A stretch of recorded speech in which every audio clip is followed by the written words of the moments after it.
Благодарам, почитуван председателя, почитувани колеги, почитуван министър, почитуван колега Минов.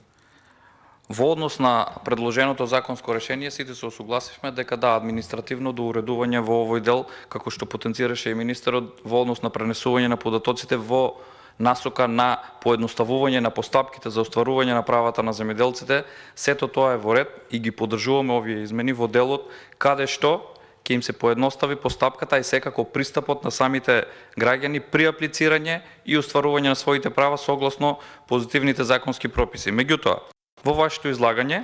целосно се осврнавте на делот каде што се поедноставуваат постапките и одредени постапки потенциравте во однос на роковите на поднесување, начинот на постапување. Секако тоа е, знаеме дека како лекс генералис тука мора да постапуваме и да видиме со усогласено законот за општа управна постапка и соодветниот закон како лекс специјалис во однос на роковите. Меѓутоа нема да навлегувам во овој дел во интерес на времето. Само сакам да ве прашам и да ве коригирам. Зборуваме за унапредување на постапките, за остварување на овие права, меѓутоа не потенциравте дека во основа на какви анализи од страна на министерството, во услова кога репроматеријалите се зголемени од 100 до 500 пати, односно до 5 пати цените на малопродажните цени на репроматеријалите, имаме 100% зголемување на нафтата за последните 2 години до сега. Зошто и врз основа на каква анализа се намалуваат директните плаќања во однос на овоштарството? Со програмата за 2022 година, која што е донесена,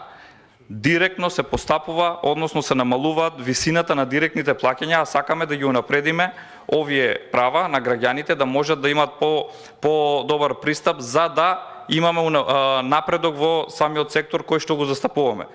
Овде се спомна од страна на почитуваниот колега само предусловите кои што се во однос на подобрување, а не потенцирате дека имаме намалување и дека за одржување на посеви од орев и питом костен ќе имаме само по 3 литри нафта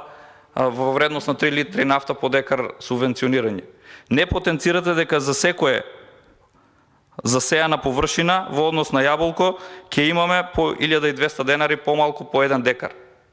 Не потенциравте дека за слива, праска и сите други овошни насади имаме намалување по 1200 денари по декар.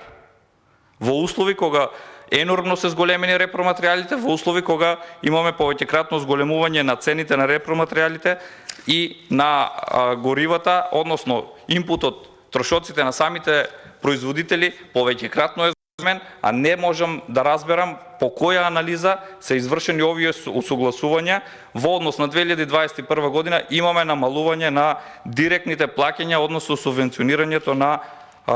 овие површини, посебно кај овоштарството, иако знаеме дека и таму цените се во незавидна состојба беа мината година, посебно околу вишната,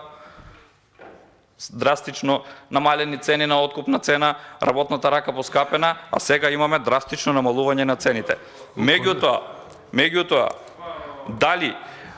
претениците од власта реагираат бидејќи не им одговара оној дел кога се кажува дека имаме драстично намалување на субвенционирањето, а истите сега одговорница ќе излезат и ќе потенцираат колку исплатиле во минатата година, меѓутоа директните плаќања и сумите на средства кои што се исплаќаат не се исклучиво за директни плаќања, туку одат и во програмата за рурален развој, каде што имаме проекти кои што се финансираат од овие средства. Овие средства се за поздравување, меѓутоа